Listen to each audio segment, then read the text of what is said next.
আসসালামু আলাইকুম দর্শক, একটি খবর। সর্বোচ্চ 30 কিলোমিটার গতিতে মোটরসাইকেল চালাতে পারবে ঢাকা শহর এবং সিটি কর্পোরেশন পুরসভা এলাকায়। দর্শক, 2018 নীতিমালা অনুযায়ী যানবাহনের গতি নির্ধারণ করেছে বিআরটি কর্তৃপক্ষ। 30 কিলোমিটার গতিতে যদি ঢাকা শহরে মোটরসাইকেল চালাতে হয়, সাধারণত রিক্সাগুলো কিন্তু 30 কিলোমিটার চলতে পারে। বাইসাইকেল বলেন, রিক্সা বলেন, এই অটো রিক্সা বলেন, যাই বলেন না কেন, অটো রিক্সা তো আপনার 40-50 স্পিডই চলতে পারে। তাহলে ঢাকা শহরের সব জায়গায় কিন্তু অটো রিক্সা না থাকলেও বেশিরভাগ স্থানগুলোতে কিন্তু অটো রিক্সা রয়েছে। এখন আপনি মোটরসাইকেল 30 কিলোমিটারের গতির উপরে চালাতে পারবেন না, এই অটো রিক্সাগুলো তখন কি করবেন? অটো রিক্সা তো এসে আপনাকে লাগিয়ে দিবে, পিছন থেকে এসে মেরে দিবে।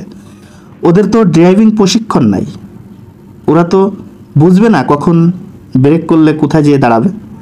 এভাবে তো অ্যাক্সিডেন্টের সংখ্যাটা বেড়ে যায়। তা যদি ঢাকা শহর থেকে যদি সেই ইজি বাইক অটোরিকশা যদি আপনি না উঠাতে পারেন, তাহলে মোটরসাইকেলের গতি 30 কিলোমিটার দেওয়ার ফলে কিন্তু অ্যাক্সিডেন্টের হারটা কিন্তু বেড়ে যাবে। কারণ যাত্রীবাহী বাসগুলো রয়েছে, এই যাত্রীবাহী বাসগুলো যদি 60 কিলোমিটার গতিতে যদি চলে, তাহলে আপনি 30 কিলোমিটার গতিতে মোটরসাইকেল চালালে আপনি তো তাকে সাইড দিতে দিতে আপনি গাড়ি চালাতে পারবেন না। আপনি এই বাসগুলো সাইড দিতে দিতে আপনি কিন্তু মোটরসাইকেল চালাতেই পারবেন না, কারণ আপনি যখন সাইড দিবেন, সাইড দেওয়ার কিন্তু জায়গাও পাবেন না।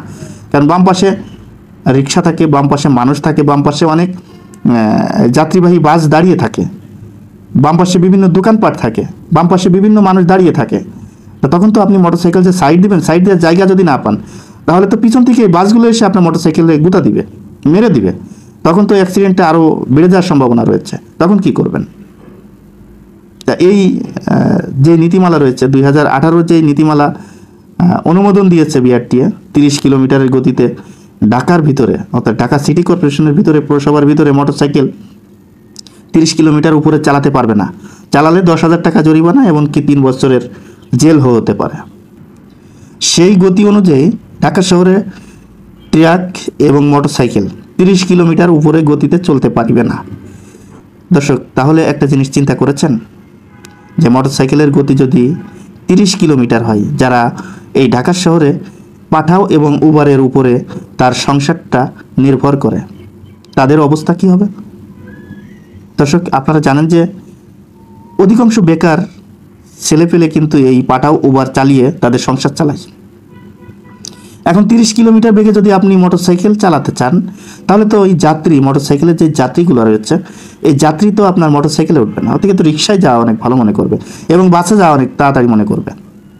কারণ মোটরসাইকেল তো আপনি চালাতে পারবেন না গতিতে, তা আপনি যাবেন কিভাবে?